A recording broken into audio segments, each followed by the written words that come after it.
Well, friends, good morning. Joginder Rana here. The topic of the day is Universal Health Insurance in India. Universal Health Insurance in India. So, India is one of the lowest among the Asia Pacific nations. When it comes to health insurance for older people and need to expand universal health insurance coverage to meet the needs of rapidly aging population and sustain growth momentum. While the South Korea and Thailand have achieved universal health coverage, others lag behind, with India having the lowest health insurance coverage among older people at 21%. Our schemes like Ayushman Bharat that provides cashless healthcare to bottom quartile of population has improved health coverage since its launch. So expanding it further will improve the condition and make people aged over 60 years more productive for the economy. Silver dividend can be higher for such countries who gainfully employ them. Besides achieving universal health coverage, it's also critical to extend essential services and interventions that optimize older people's physical and functional capacity. In Bangladesh, Indonesia, and India, more than half of those without access to healthcare are in the bottom two wealth quintiles. Economic growth impact due to aging population during 2031 to 40 would be lower in the case of India, as it would still have high young population. The number of people aged 60 and older in developing Asia and the Pacific is set to nearly double by 2050 to 1.2 billion, or about a quarter of the total population, significantly increasing the need for pension and welfare programs as well as healthcare services. So at the same time, economies have an opportunity to reap a silver dividend in the form of additional productivity from older people, which could boost gross domestic product in the region by 0.9% on average. So, with a view to widen the market and foster adequate protection from healthcare expenses, insurance regulator IRDAI recently removed the age limit of 65 years for individuals buying health insurance policies. By abolishing the maximum age restriction on purchasing health insurance plans, the Insurance Regulatory and Development Authority of India targets to foster a more inclusive and accessible healthcare ecosystem, ensuring adequate protection against unforeseen medical expenses.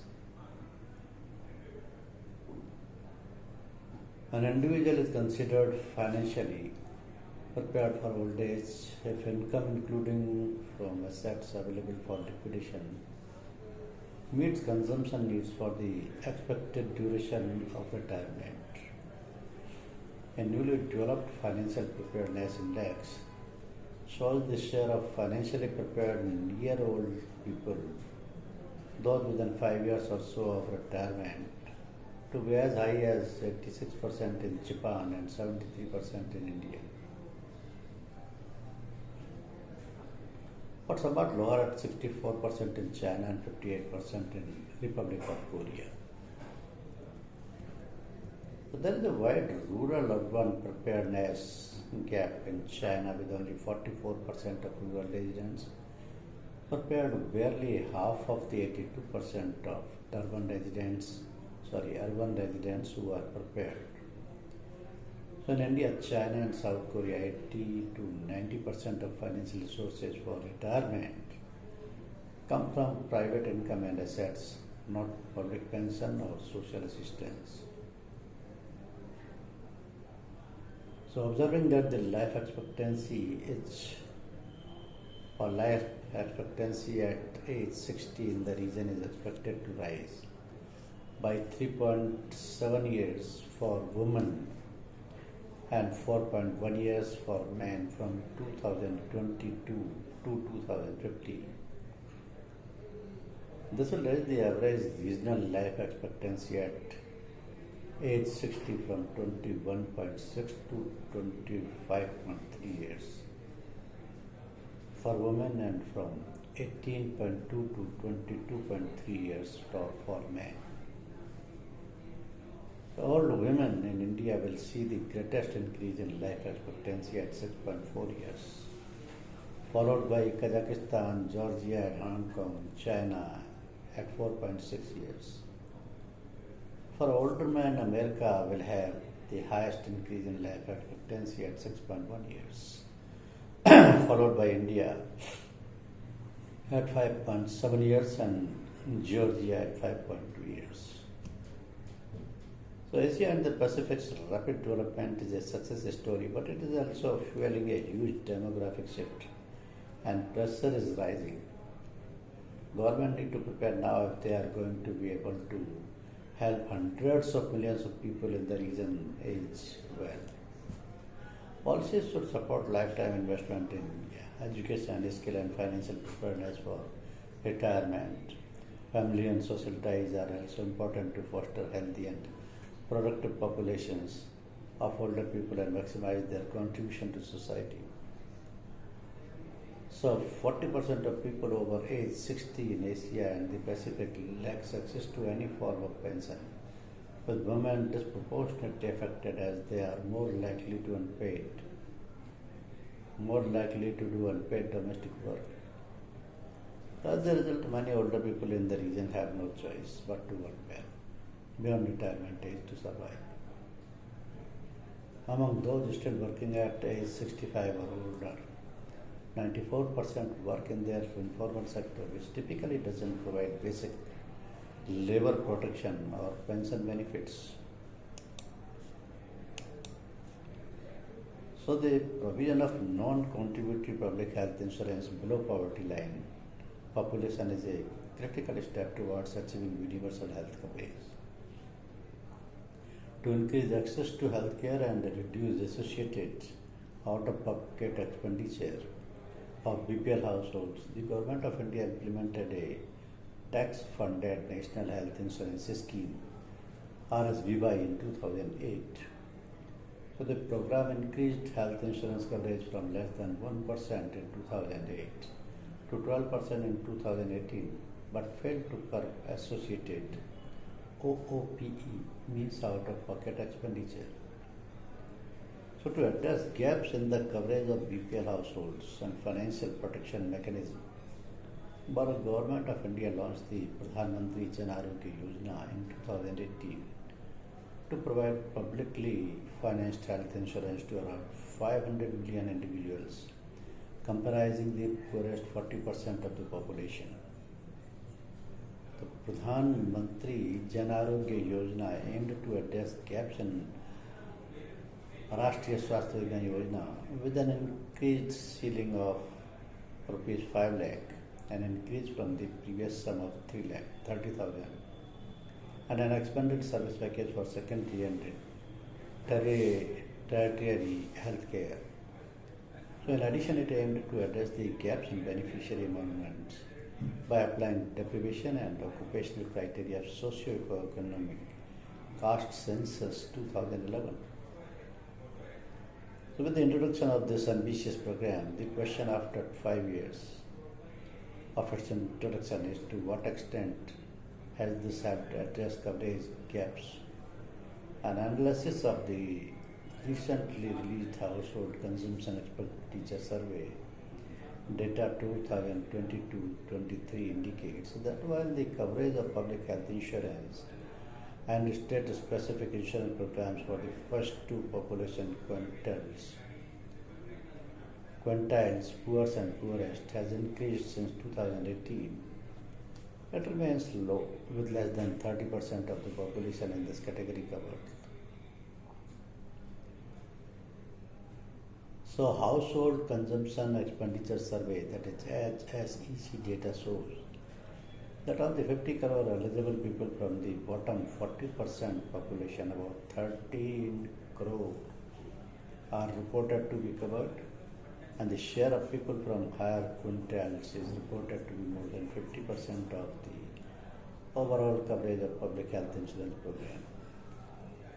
So further, about 25% of the population in the first two quintiles who utilized hospitalization services had public health insurance, with 34% of those enrolled and utilized the healthcare system received insurance benefits.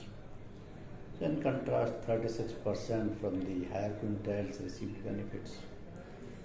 Therefore, even though increase in utilization by covered people has doubled since 2017-18, the overall healthcare utilization under the health insurance scheme remained low.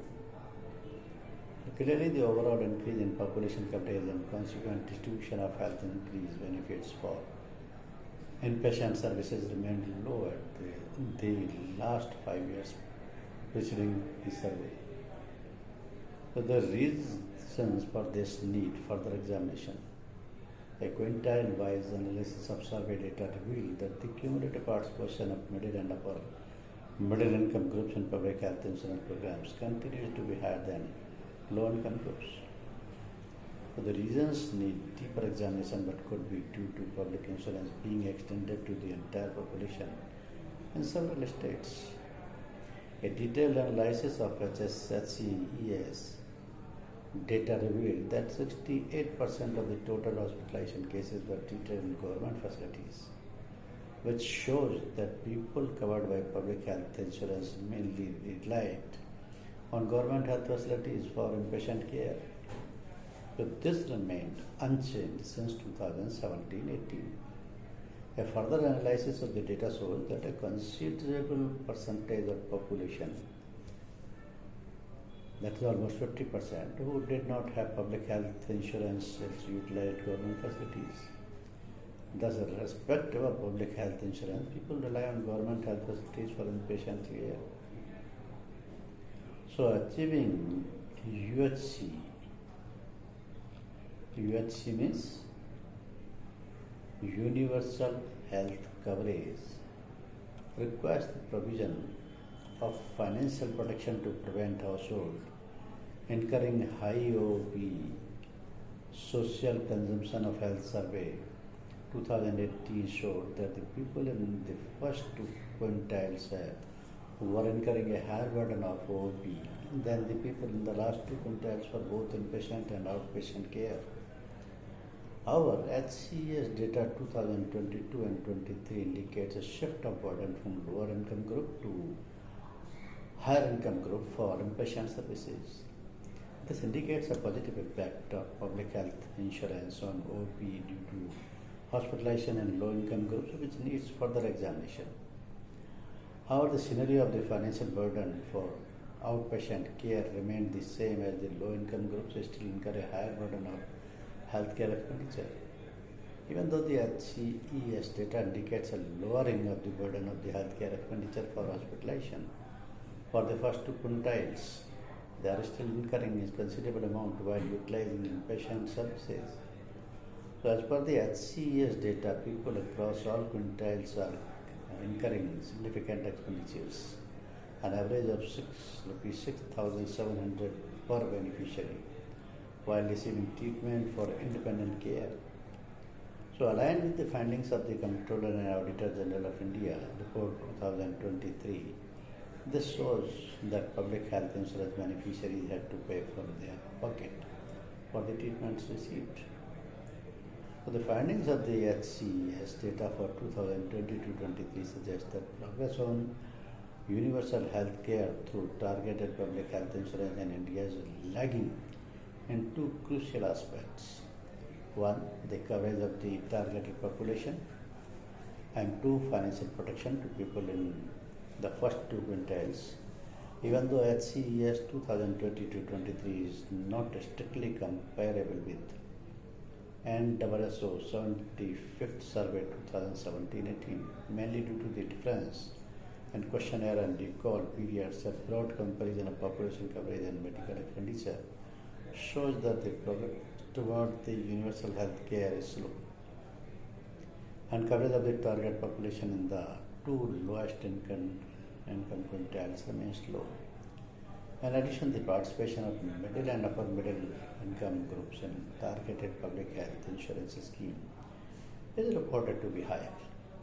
All these shows that drawbacks in the previous erstwhile national health insurance scheme, such as gaps in identification and enrollment of targeted beneficiaries, low population coverage, and weaker financial protection mechanisms, have not been addressed fully.